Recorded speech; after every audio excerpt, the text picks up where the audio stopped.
اسلامی دنیا میں سب سے پہلا ہسپتال ولید بن عبد الملک نے دمشق میں 706 ہجری میں قائم کیا تھا، جس کے قیام کا مقصد نابینا لوگوں، غربا اور کوڑ یعنی جزام کے مریضوں کا علاج کیا جانا تھا۔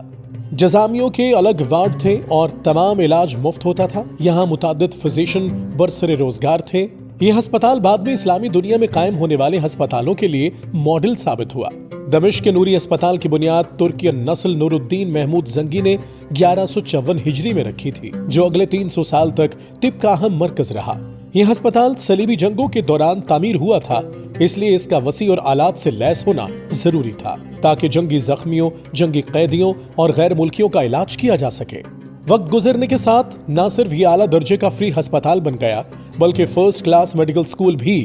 سلطان زنگی نے کتابوں کا ایک بڑا ذخیرہ ہسپتال کو عطیے میں دیا تھا۔ اس دور میں کتابیں بہت مہنگی اور نایاب ہوتی تھی کیونکہ یہ ہاتھ سے لکھی جاتی تھی۔ 15ویں صدی میں کتابیں پرنٹنگ پریس پر شائع ہونا شروع ہوئی۔ یہ پہلا ہسپتال تھا جہاں میڈیکل ریکارڈز رکھے جاتے تھے۔ ڈاکٹرز تمام مریضوں کی ایک فہرست رکھتے تھے جس میں ان کی ذاتی انفارمیشن کے علاوہ جو ادویات ان کو دی گئیں ان کی فہرست ہوتی تھی۔ نوری ہسپتال museum of medicine and science in the Arab world کہلاتا تھا۔ علاؤالدین ابن نفیس اس ہسپتال کے گریجویٹ تھا جس نے 1254 میں پلمونری سرکولیشن آف بلڈ کو دریافت کیا تھا۔ جالینوس کے دعوے کو غلط قرار دیتے ہوئے انہوں نے کہا تھا کہ انسانی دل کے دائیں جوف سے خون بائیں جوف میں انسان کے پھیپھڑوں میں سے ہو کر پہنچتا ہے، جسے پلمونری سرکولیشن کہا جاتا ہے۔ اس کے علاوہ ابن نفیس نے کیپلری سسٹم، پیلری سسٹم اور کارونری سسٹم کا بھی ذکر کیا جو انسانی جسم میں خون کی گردش کی بنیاد ہے۔